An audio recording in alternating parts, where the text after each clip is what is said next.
Hi there, I'm Prasanth, and welcome to Crash Course.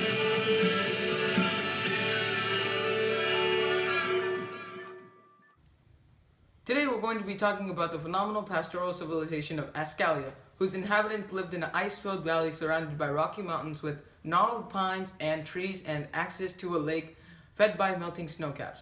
How did these people survive so long feeding on animals in these harsh conditions, you ask? Well, spoiler alert, they didn't. But they lasted long enough for me to be sitting in this chair to talk about them, starting with their fantastic belief system. Ascalians were polytheistic, and they believed that in the beginning there were 4 gods who created the earth. The king of them all was Amir Khan. I am Amir Khan, the Sun Lord. One day, the 3 other gods had an idea to create humans to tend the earth. They presented this idea to Amir. What? What is this, you lazy nincompoops? Take care of this earth yourself. But my lord, humans can be of great use to us. See for yourself. And out of nowhere, Priyanka Chopra, the water goddess, produced a human. Get that thing out of my sight. I have already made my decision and you go back behind my back to make one of these peasants. You are banished, Priyanka. With that, Amir expatriated Priyanka and her peasant and trapped them in a valley surrounded by mountains. And even with her powers, Priyanka could not climb the mountains.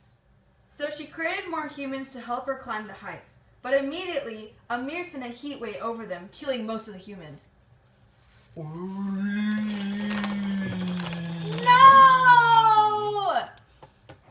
Priyanka then started making bodies of water to help her humans cope with the heat. Seeing this, Amir withdrew his heat, which turned the water into ice within seconds. Now the valley was all ice.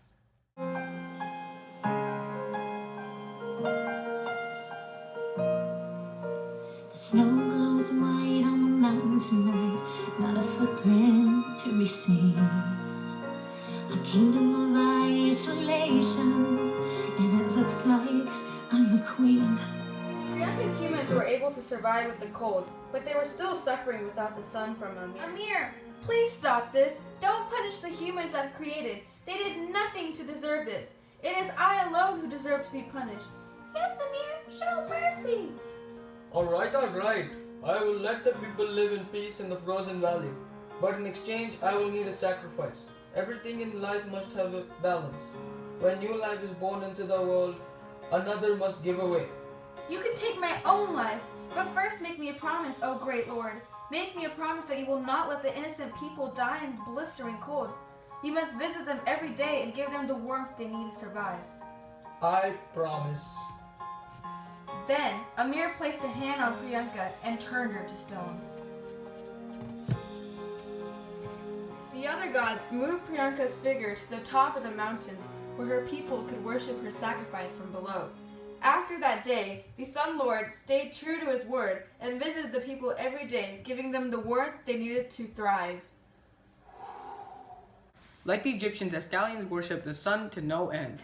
Not because the sun made agriculture happen, because Ascalians couldn't even produce crops in their environment, but because the sun was keeping them alive by providing warmth.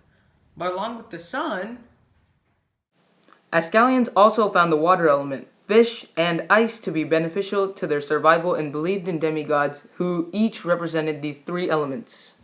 A lot of evidence was found on the religious leaders in this civilization.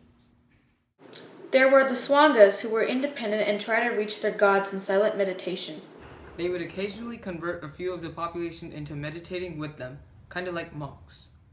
And there were the Hashishis, who performed rituals at the temples for the public to join in on and pray to the gods. Although the Swangas were classified with the general public in the social hierarchy, the Hashishis were way up with the king. In this social hierarchy pyramid, we can see that the king, called the Alpha, was at the top. Then followed a group called the Betas. Next were the scribes and artisans. Then the fishermen, and finally the slaves and laborers were left at the bottom. The Alpha was the head of state. He or she was treated with great respect, but not associated directly with any of the gods. The Alpha was more thought of as the leader of the pack. Next were the Betas, who were a group of warriors and Hashishis. They advised the Alpha in making decisions. This made them very respectable people as well. Following the betas were the scribes and artisans, who were looked at as the educated and skilled. The fishermen were given a little more respect than the laborers, since the people of Ascalia had a big dependency on fish as a food source. Finally, the laborers were grouped with slaves, and just because they were at the bottom of the class pyramid didn't mean they were treated badly. It's against Ascalian law to treat others with more respect just because of social class and wealth. This is obviously and strangely contradictory to having a social hierarchy in the first place. But evidence was found that the people at the top of the pyramid, like the alpha and betas, actually followed this law.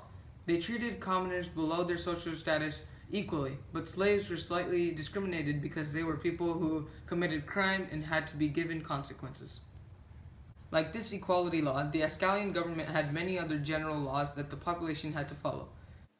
Another Ascalian law states that no man should kill another man. Only God has that power. People who did commit murder would either be left for days in a dark room carved out at the side of the mountains with big boulders blocking the entrance. And it is believed that a punishment for less serious crimes was becoming a slave for either a scribe's or artisan's family. The people who determined who got what punishment were the betas, mostly the hashishis, part of the betas. The warriors were more involved with working with the fishermen, scribes, and laborers rather than playing Judge Judy with the hashishis, which they were famous for.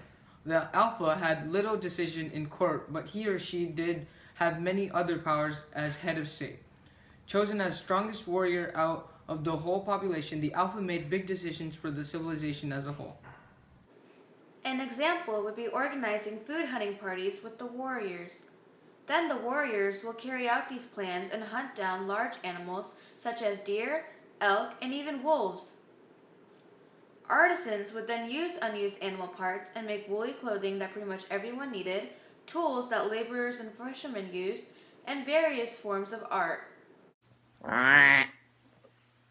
The Ascalians were a very resourceful civilization because of their creativity and how they used their materials. They used ice and stone to their advantage because of their large supply of it. They made them into axe heads, spearheads, and many other things. They also used horns of deer, meese, and reindeers. The Ascalians used it instead of wood because it was much stronger. They did not have a large supply of plants, so when they traveled, they made containers out of ice and stone to store them in. Because of the cold, they also made fur clothing and fire pits for warmth. Scribes were important as well, as Ascalia required a system to keep track of things such as the population, food, and prisoners. Along with food hunted down by the warriors and the daily used items crafted by the artisans, Ascalians were really dependent on fish, therefore creating a job for fishermen. Using the tools crafted by the artisans, they captured great amounts of fish. Then there were the general group of laborers who completed tasks like organizing the food, taking count, and helping with water distribution. Both men and females had an equal input into the civilization as a whole. As far as evidence shows, men didn't become inferior in Ascalia. There were female alphas, warriors, scribes, and fishermen. If anything, really, women were shown greater respect since they had the ability to give birth, which men didn't. Due to the environment, the population was not able to expand too much. Every family had 2 to 3 children to replace the parents. They had just the right amount of people and resources to run the civilization perfectly. If they had any more or less children, they would either run out of resources or lack people to complete jobs. And now it's time for Prasanth Palooza! Welcome to PP Prasanth Palooza! And we have a guest speaker today from Harvard University, Dr. Mohan. Give us our hand. Thank you for coming, Dr. Mohan. Thank you for having me. How are you today? I'm good. How are you? Good, thank you. So I started a post on cascade.edublogs.org on this domes that were made out of stone. Yeah, we found a bunch of these dome buildings in the ruins, and we believe that this is what first developed in Ascalia as far as architecture goes, and we think that these dome-shaped buildings were like shrines for their That's gods. pretty cool. So what type of writing system did the Alaskan place did Ascalia. have? Well, they had more of a record-keeping system than a writing system. We call it the Lafrax, and it was basically tally marks, which kept track of things like the population and food supply. So, Dr. Mohan, in Alaska, Ascalia. what other art forms were valued in the civilization? Well, beyond architecture, they made these stone sculptures and they carved things like people and animals, things that they saw generally. So, how were women represented in this civilization? Well, women in general in Ascalia were not represented differently than men. Unlike, for example, the Venus of Willendorf of Austria, who symbolized fertility and really exaggerated the women parts. Ascalia, women weren't shown like that. They were fully clothed, first of all, because in their harsh environment, they needed clothing. Everybody needed clothing. And so they were just shown just like men in those art forms. Alright, thank you for coming today, Dr. Mohan. Thanks for having me. As great and unique of a civilization Ascalia was, the civilization died off about 10,000 years ago.